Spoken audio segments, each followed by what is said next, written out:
The Shadow Within, a 30-minute journey to meet your true self. Have you ever felt it?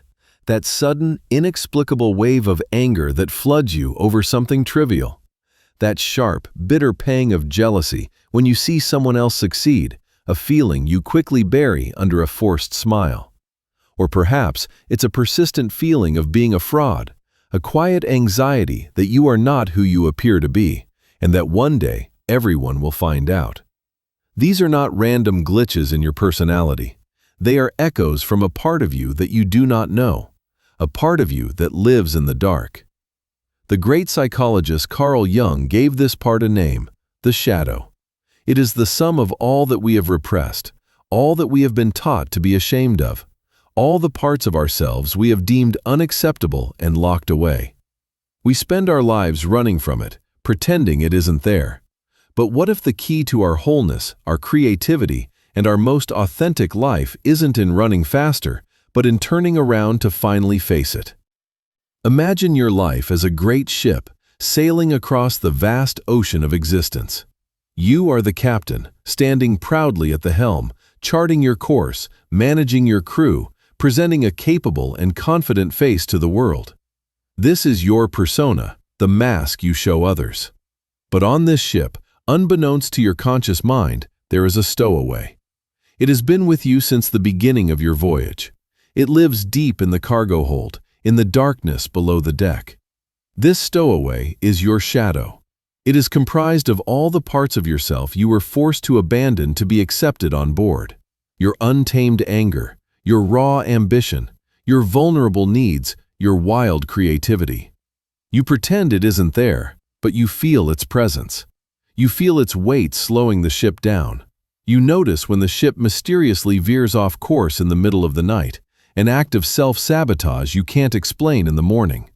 Sometimes, in the dead of night, you hear it rattling its chains, and the cold fear runs through you. You fear what would happen if it ever came on deck. You fear it would seize the helm and wreck the ship entirely. For the next 25 minutes, we are going to undertake a journey. This is not a video to be passively watched while you scroll through your phone. This is a workshop, a descent. We will leave the captain's deck together, take a lantern, and walk down the creaking steps into the cargo hold of your own being. We will go to meet this stowaway. This is a courageous act, and it requires your full presence. So if you are ready to finally confront the hidden passenger who has been shaping your journey from the shadows, if you are ready to understand why your ship sometimes sails in circles, consider this moment a threshold. Clicking subscribe is not for me, it is for you. It is your pledge to yourself that you are ready to begin the work of becoming whole. We will complete this journey together. Let's take a breath, a deep one, in through the nose and out through the mouth. Feel your feet on the ground. You are here. You are safe. We are taking the lantern now. The light flickers, casting long, dancing shadows on the walls as we descend. The air grows cooler, thicker. It smells of salt, old wood, and something else, something forgotten. This is the realm of the unconscious. Down here, the neat logic of the upper deck doesn't apply. This is the world of feeling, of instinct, of memory. Each step down is a step further into your own history. You can hear the muffled sounds of the world above, the waves, the wind. But down here, another sound becomes clearer, the faint clinking of a chain. The stowaway knows we are coming. There is a fear, yes, but also a strange sense of anticipation, a sense of coming home. What is this shadow self really? Carl Jung described it as the unknown, dark side of the personality. Crucially, he insisted it is not inherently evil. It is simply unilluminated. It is like a bag we carry on our back, into which we have shoved every aspect of ourselves that didn't fit the picture of who we were supposed to be. As children, we are praised for being quiet, so our loudness goes in the bag. We are told not to be angry, so our righteous rage goes in the bag. We are taught that being needy is a weakness, so our deep human need for connection goes in the bag. We are told our dreams are unrealistic, so our wild, untamed creativity goes in the bag. The bag gets heavier and heavier with each passing year. We don't see what's inside it, but we feel its weight in our fatigue, our anxiety, our depression. And because this bag is tied to us, its contents inevitably spill out, often at the worst possible moments. That's the sudden outburst of anger. That's the self-defeating behavior. That is the stowaway, starved for attention, bursting from the hold in a moment of chaos. The most common way the shadow makes itself known is through a mechanism called projection. This is a fascinating and profoundly important concept to grasp. Because we cannot bear to see the contents of our own dark bag, our mind cleverly projects them onto other people. We see our own disowned traits in the world around us. Think for a moment, right now. Bring to mind someone who truly irritates you. Not someone who has committed an objective wrong against you, but someone whose personality just grates on your nerves. Is it a colleague you find unbearably arrogant? A public figure you see as disgustingly greedy? A relative you judge for being lazy? Hold that person and their irritating quality in your mind. Now, here is the work. Jung would suggest that the intensity of your negative emotional reaction is a clue. It's a sign that this person is carrying a piece of your own shadow for you. That unbearable arrogance in your colleague? Perhaps it mirrors a healthy, assertive ambition within you that you were taught to repress, an ambition you secretly long for, but have labeled as bad. That laziness you despise in your relative? Could it be a reflection of your own deep, unfulfilled need for rest? A need you deny yourself because you are driven by a relentless inner critic that tells you your worth is based only on your productivity. This is not to say that the other person isn't actually arrogant or lazy. They may very well be. But your emotional charge, your obsession with their flaw, is the key. It's like you're in a dark room, and you shine your only flashlight on one spot on the wall, screaming about the imperfection you see there, all while remaining oblivious to the fact that the rest of the room is filled with your own unexamined baggage. The stowaway in your hold is pointing a finger through a crack in the floorboards, and you think the accusation is coming from someone else entirely. The poet Robert Bly wrote beautifully about this. He said, "Wherever we have thrown away a part of ourselves, we will find it in the world around us, and we will hate it there." This projection creates our enemies. It fuels our prejudices. It allows us to feel righteous and superior, all while avoiding the terrifying work of looking at our own complexity. Let's try a small exercise. Close your eyes if that feels comfortable and safe for you. Take another deep breath. I want you to allow the image of that irritating person to surface again. See their face. Feel the familiar wave of annoyance or judgment. Don't push it away. Just observe it. Now, with as much courage as you can muster, ask yourself this silent question. What is it about this person that I am not allowing in myself? What part of their story might also be my own, in some small, hidden way? You might not get an answer immediately. That's okay. The act of asking the question is the work. It is the act of turning the lantern from the other person back toward your own ship, back toward the cargo hold. You are beginning to call your projections home. When we do this, a miracle happens. The world outside becomes less threatening. The people who once infuriated us become less powerful. They may still be difficult, but they no longer hold the keys to our emotional state. We have taken our power back. We are no longer giving our disowned parts away for others to carry. Another way the shadow wreaks havoc is through our deep identification with the persona, with the captain's uniform. The persona is necessary. It's the interface we use to navigate the social world. It's our role as a parent, a professional, a friend. But as Jung warned, the danger lies in mistaking the mask for our true face. When we over-identify with being the good mother, the successful executive, or the spiritual person, we create a very narrow and rigid container for our identity.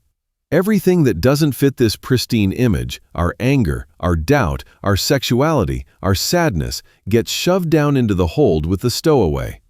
The more perfect and polished our persona, the darker and more monstrous our shadow becomes in our imagination. We become terrified of it. We live in constant fear of being found out. The researcher and storyteller Brené Brown speaks extensively about this. Her work on vulnerability is, in essence, a form of shadow work. She teaches that true connection and courage arise not from our perfection, but from our willingness to be seen in our imperfection. It is the willingness to take off the captain's uniform in safe company and admit, I don't have all the answers, I am scared, I am struggling. When we deny the shadow, when we live entirely on the upper deck, our lives become brittle and inauthentic. We lose our depth. We become predictable. The energy that is locked away with the stowaway is not just negative energy. It is life force. It is the energy of creativity, of righteous anger that can fuel change, of raw passion that gives life its flavor. By denying the shadow, we are not becoming more holy or pure. We are becoming less whole. We are cutting ourselves off from the very source of our vitality. The writer and Jungian analyst Robert A. Johnson states that to honor and accept one's own shadow is a profound spiritual discipline. It is whole-making and thus holy and carries a powerful charisma. The most interesting, vibrant, and trustworthy people are not those who claim to have no darkness, but those who have been down into their own cargo hold, who have met their stowaway, and who have learned to live with it consciously. They have integrated its energy. Their light is more brilliant because it is contrasted and informed by a familiarity with their own darkness. Many people hear the term shadow work and imagine it's about eliminating the bad parts of themselves. This is a profound and dangerous misconception. It is the very thinking that created the shadow in the first place. This isn't an exorcism, it is a homecoming. You are the monarch of your own inner kingdom, and you have long ago exiled some of your most powerful and vital subjects because you were afraid of them, or because others told you they were uncivilized. Now your kingdom is suffering. It is unbalanced. It lacks their strength, their passion, their truth. Shadow work is the process of sending a royal pardon and inviting these exiled parts back to the council table. You don't have to let them rule the kingdom. You don't let your rage make all the decisions, but you must give them a voice. You must listen to what they have to say. The goal is not to be a good person. The goal is to be a whole person. Wholeness includes the light and the dark. So how do we begin this conversation? How do we invite the stowaway on deck? One of the most powerful and accessible ways is through journaling. Not a dear diary recounting of your day, but a raw, uncensored dialogue with yourself. You can start by asking questions directly to your shadow. You might write at the top of the page, Dear Shadow, what did you need me to know today? And then you just write. Don't think, don't edit, don't judge. Let whatever comes out, come out. You might be shocked by the anger, the pettiness, the sadness that pours onto the page. That's good. You are giving the stowaway a voice. You are letting it speak its truth in a safe container. Another powerful prompt is to write about your emotional triggers. When you felt that flash of rage today, what was the story behind it? What older wound was touched? What value of yours was violated? You are not justifying bad behavior. You are seeking to understand its roots. You are moving from judgment to curiosity. Another portal to the shadow is through our dreams. Jung called dreams a little hidden door in the innermost and most secret recesses of the psyche. In our dreams, the captain is asleep, and the stowaway is free to roam the ship. The figures that appear in our dreams, the monster that chases us, the mysterious stranger who helps us, the forgotten childhood friend, are all fragments of our own psyche. They are messengers from the shadow. Pay attention to them. When you wake up, write down what you remember, not just the plot, but the feeling. How did you feel in the dream? Scared? Exhilarated? Confused? The dream characters that you find most repulsive or frightening are often the most potent carriers of your shadow material. Instead of running from the monster in your dream, what if, in your imagination, you turned to face it and asked, "What do you want from me?" This practice, known as active imagination, is a direct dialogue with the unconscious. It is a way of consciously engaging with the energy that is driving you from beneath the surface. Let's pause our descent for a moment. I want you to check in with your body. Where are you feeling this conversation? Is there a tightness in your chest? A knot in your stomach? The body is the vessel of the unconscious. As the psychiatrist Bessel van der Kolk has so powerfully articulated, the body keeps the score. Our repressed emotions and traumas are not just abstract ideas, they are physical realities stored in our nervous system. The stowaway doesn't just live in our mind, it lives in our cells. This is why practices like mindful breathing, yoga, or even just dancing wildly in your living room can be profound forms of shadow work. They bypass the conscious mind, the ever-watchful captain, and allow the stored energy in the body to be expressed and released. When you feel an overwhelming emotion, instead of distracting yourself or trying to think your way out of it, try to just feel it in your body. Where is it located? What is its texture, its temperature, its color? By simply being with the physical sensation without judgment, you are metabolizing the raw energy of the shadow. You are letting the stowaway have its say through the language of the body. There is a story about a king who ruled a peaceful and prosperous land. But the king had a secret fear. In his dungeons, he kept his fiercest, most brutal general locked away. This general had won him many wars, but his wildness and ferocity frightened the king. The king wanted his court to be a place of politeness, refinement, and light. So the general, a representation of the king's own capacity for aggression and power, was banished to the darkness. For a time, all was well. The kingdom was serene. But then, a new and ruthless enemy began to invade from the borders. The king's polite and refined armies were no match for their savagery. The kingdom began to crumble. In desperation, the king realized his mistake. He went down into the dungeon himself, unlocked the cell, and apologized to his fierce general. He didn't ask the general to become polite or refined. He asked the general to bring his full, untamed strength to the king's council and to the battlefield. Together, the wise king and the fierce general drove back the invaders and saved the kingdom. The kingdom was not just saved, it was stronger than ever before, for it was now whole. It had integrated its light and its dark. That general is your shadow. You have locked it away because you fear its power. But there are battles in your life that you cannot win without it. You need its fire. You need its passion. You need its unwavering ability to say no. Your task is not to tame it, but to befriend it, to bring it into your service, to honor its strength. One of the greatest benefits of this work is the profound improvement in our relationships. When we are unconscious of our shadow, we project it onto our partners, our children, our friends. We demand that they be the carriers of our disowned parts. We might unconsciously provoke our partner into expressing the anger we can't express ourselves, and then judge them for it. We might criticize our children for being lazy because we can't give ourselves permission to rest. This creates toxic, codependent dynamics.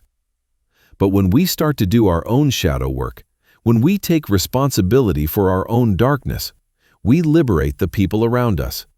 We no longer need them to be our villains or our saints. We can see them for who they are, complex, imperfect human beings, just like us. We can offer them a genuine, authentic connection, one that is not based on unconscious projections, but on a shared, compassionate humanity. Our love becomes deeper, more honest, and more resilient, because it is a love that has room for the whole person, shadow and all. This journey into the hold is not a one-time event. It is a lifelong practice. There will be times when you feel you are making progress, when the stowaway feels more like a trusted first mate. And there will be times when a storm hits, and you find yourself once again wrestling with its chaotic energy. Be patient with yourself. This is the work of a lifetime. The goal is not to arrive at some final enlightened destination where the shadow is vanquished. The goal is to get better at navigating the ship, conscious of all its parts. It's about developing an inner relationship based on curiosity and compassion, rather than fear and judgment. Every time you catch yourself in a projection, every time you choose to sit with a difficult emotion instead of numbing it, every time you have the courage to apologize for a shadow-driven outburst, you are strengthening your capacity to be the conscious captain of your own vessel. We are nearing the end of our descent now. The light from our lantern falls upon a figure huddled in the corner. The stowaway, your shadow. As you get closer, you see it is not the monster you imagined. It looks surprisingly like you, perhaps a younger, more wounded version. Its hands are not claws, they are your hands. Its eyes are not burning with malice, they are filled with the pain of exile. It is all the parts of you that have been waiting for years in the dark just to be seen, to be acknowledged, to be heard. There is no fight here. There is only a great sadness and the beginning of a great relief. You hold out the lantern, and for the first time, you are not shining it to expose a flaw, but to offer warmth. You are not here to condemn, but to connect. And in that moment of connection, the aha moment arrives. You realize the stowaway was never the enemy. It wasn't trying to wreck the ship. All its sabotage, all its nocturnal steering, was a desperate attempt to be noticed, to be integrated. It held the parts of you that were essential for the journey. It was the original cartographer of your soul, holding the maps to treasures you had long forgotten. Your courage, your creativity, your intuition, your authentic power.